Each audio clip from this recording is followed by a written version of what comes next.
กินปลาตดมาเบิ่งเบาไอ้น้อยพุ่นน่ะโอ้อาหารเที่ยงว่ากันเบิ่ง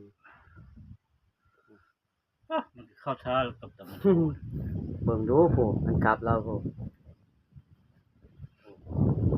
เบาไอ้น้อยกินปิ้งปลาคอตัวบักใหญ่หน่อไม้ต้มอีกเนาะมะกุ้งสุกอีกเบิ่งนี่ปลาจ้า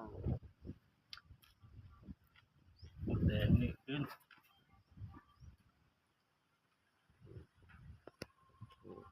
พี่น้อง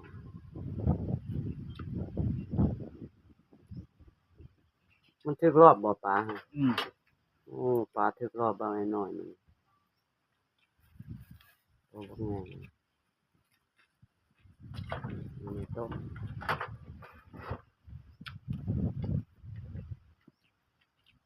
กินหัวมันคือสิคักเนาะ คุณยอนเลย สุดยอดเลย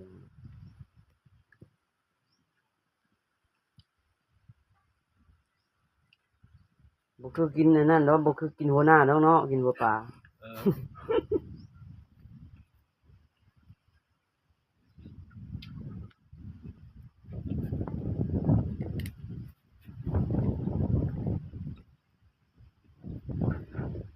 มาหัวมัน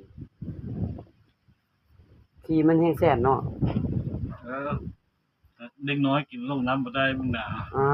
วมีในนั้นอีกบ่โอ้เด็กน้อยกินบ่ได้ขี้มันเนาะโอ้ ลงน้ำแล้วมันหนาว บ่โอ้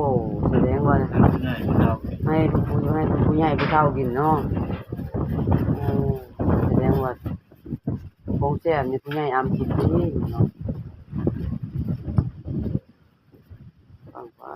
เนาะ